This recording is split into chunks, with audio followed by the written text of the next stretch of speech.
Permettez-moi, avant toute chose, de remercier encore une fois, du fond du cœur, toutes les populations de Ziguinchor, de Bignona et de Oussouye, qui m'ont encore une fois réservé un accueil mémorable ce matin. Qu'elles en soient remerciées. Avec la cérémonie que nous tenons aujourd'hui, nous faisons revivre un des mythes fondateurs de la nation sénégalaise. Le mythe de la parenté Sérère et Diola par leurs ancêtres Aguène et Djambon. Je voudrais saluer le président de l'ACAD et saluer son porte-parole, le gouverneur Salou Sambou. Aguène et Djambon étaient, nous l'avons vu tout à l'heure, deux sœurs jumelles séparées par la fracture de leur embarcation sur le fleuve Gambie. Aguène, ancêtre des Diola, resté sur une moitié de la pirogue, accosta sur la rive sud, alors que Djambon, ancêtre des Sérères, j'ai bien aimé la formule, mangeur de couscous, mangeur de sac fa fosis, sac fa ligber, sac fa babak, ndoko ndialo. Et bien donc, Djambon, ancêtre des Sérères, dériva sur la rive nord avec l'autre moitié de la pirogue. Avec ces deux navires jumeaux, fruits de la coopération sénégalo-coréenne, ce sont d'une certaine manière les deux segments de cette pirogue que nous rassemblons aujourd'hui ici à Ziguinchor. Désormais, Aguène et Djambon réunis arrivent à bon port. D'une capacité de 200 passagers et 13 camions de 35 tonnes de charge chacun. Ces deux navires qui s'ajoutent à Aline Sitoé Diatta participent à nos efforts de désenclavement de la région naturelle de Casamance et offrent une desserte plus en profondeur des terroirs sud de notre pays. Au total, ces investissements destinés à l'amélioration des services de transport maritime ont été financés pour près de 48 millions de dollars, soit plus de 24 milliards de francs CFA, par le Fonds coréen de coopération pour le développement économique et la Korean Exim Bank, que je remercie. Ce financement a permis, outre l'acquisition des deux navires, la construction des infrastructures portuaires de Ndahonga à Foundiougne, disposant d'une gare maritime moderne, équipée, dont les travaux seront achevés le 31 mars prochain. Ces infrastructures ont permis, ces financements, la réalisation ici à Ziguinchor de ce magnifique complexe frigorifique d'une capacité de 2000 tonnes pour le conditionnement et la conservation des fruits et des produits de la mer. D'autres investissements sont en vue, notamment l'acquisition d'une drague accompagnée de 2 barges et de 2 remorqueurs pour l'entretien et la sécurisation des voies navigables.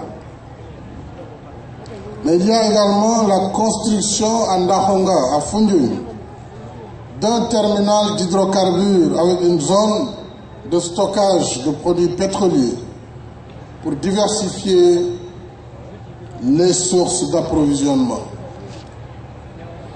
C'est l'occasion pour moi de réitérer ma grande satisfaction concernant la coopération sénégalo-coréenne, une coopération efficace qui couvre bien d'autres domaines d'intérêt prioritaire pour notre pays.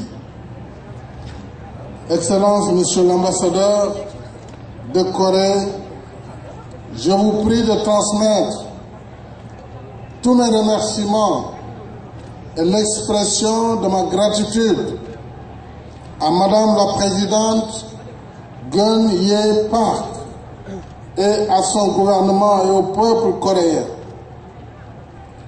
Je salue également les efforts considérables déployés par le consortium coréen Samsung Dongjil et Shipyard pour la construction des 2 navires et le bureau coréen Registry Engineering qui en a assuré le contrôle et la conformité aux standards internationaux. Mesdames et messieurs, chères populations de Casamance, d'autres projets sont en cours pour cette belle région. Ainsi, l'État du Sénégal a réalisé sur fonds propres un port d'escale à Carabane, dont les aménagements à terre seront réceptionnés également au mois de mars prochain. Nous devons ces aménagements au concours financier de la coopération allemande. Il en est de même du projet de développement du port de Ziguinchor, ici même, avec le dragage du fleuve Casamance, financé par le programme Orio des Pays-Bas pour un montant de 21 milliards de francs CFA, avec une contrepartie de l'État du Sénégal à hauteur de 50%. La première phase du projet est terminée et le contrat pour la réalisation des travaux de dragage a été signé. Je remercie l'ambassadeur des Pays-Bas au Sénégal ici présent pour le soutien dynamique qu'il apporte à la réalisation de ce projet prioritaire et lui demande de transmettre aux autorités des Pays-Bas notre gratitude et nos remerciements. Mesdames et messieurs, mes chers compatriotes, avec plus de 700 km de côte, le Sénégal doit résolument assumer sa vocation naturelle de hub maritime. C'est le sens du projet d'extension du port de Dakar et de celui du port minéralier de Bargny-Sendou, dont les études de faisabilité sont déjà achevées. Aussi, sur le volet ferroviaire, nous disposons à présent de l'étude de faisabilité du projet de chemin de fer Ziguinchor, Tambacounda-Dakar. Oui, je dis bien le chemin de fer Ziguinchor-Tamba-Dakar et qui devra se poursuivre sous son volet NEPAD jusqu'à Bissau pour rejoindre le corridor Dakar-Bamako-Djibouti. Ce tronçon Dakar-Tamba-Ziguinchor en passant par Kolda, dont les études montrent que le coût entre Tamba et Ziguinchor est de 506 millions de dollars, fera partie de mes priorités pour les années à venir.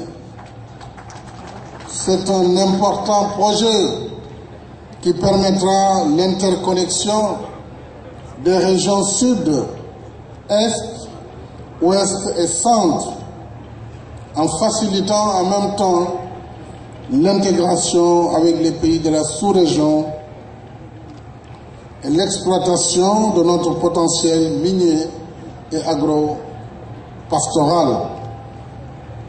Il me plaît, en cette circonstance, de saluer la pose de la première pierre du pont transgambien de Farafenni, prévu pour demain, vendredi 20 février 2015. J'adresse à cette occasion les vives félicitations au président de la République sœur de Gambie, le président Yaya Jammeh, et je voudrais également exprimer mes remerciements à la Banque africaine de développement qui finance l'ensemble du projet. Mesdames et messieurs, chères populations de Ziguinchor et du Sénégal, avec Aguène et Djambogne et Aline Sitoé Diatta, l'axe Dakar-Ziguinchor dispose maintenant de 3 instruments modernes de transport maritime aux normes internationales. Alors, à tous les niveaux, que chacun assume pleinement ses responsabilités dans l'exploitation de ces navires, en veillant rigoureusement au respect des normes régissant la capacité des navires, la sécurité et la sûreté à bord. Je voudrais en ce moment féliciter Monsieur le ministre de la Pêche et des Affaires maritimes, M.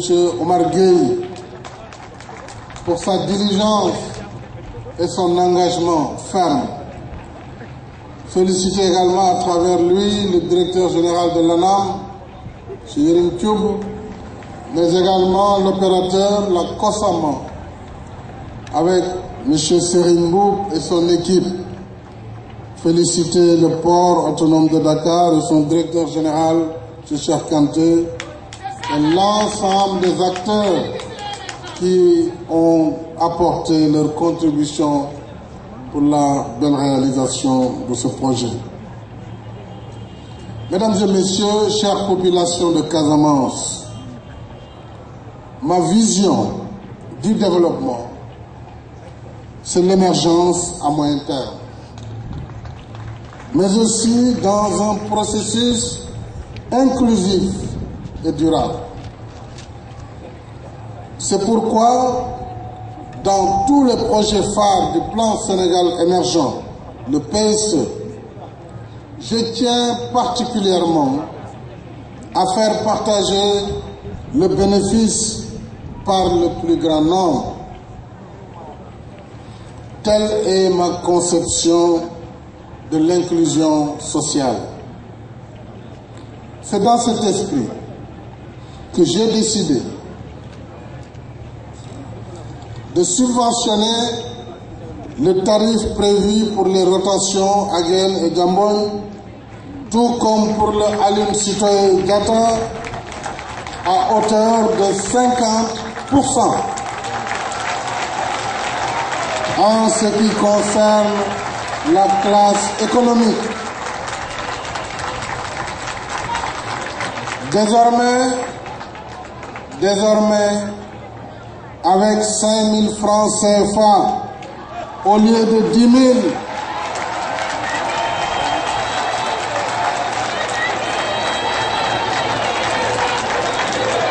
désormais, chère population de Casamance, avec 5 000 francs au lieu de 10 000, la classe économique.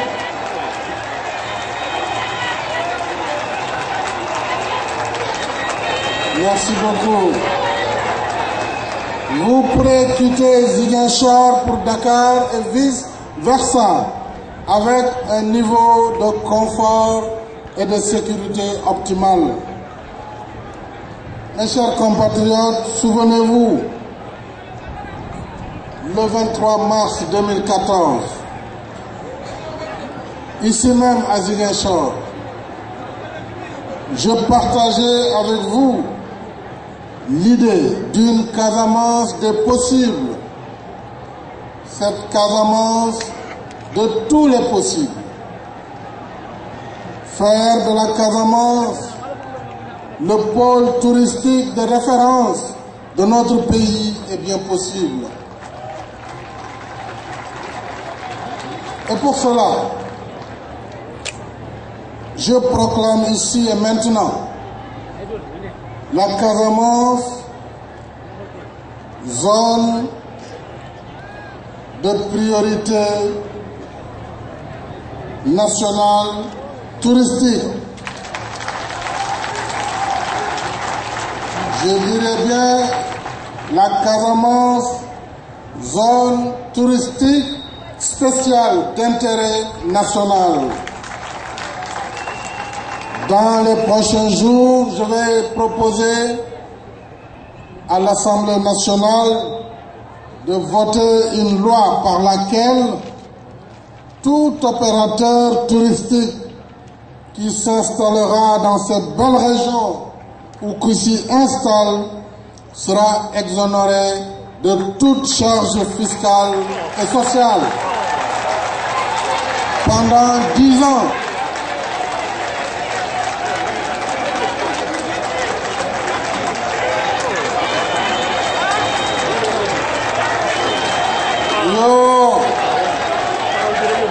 Yo, Annimbara, Onjarama,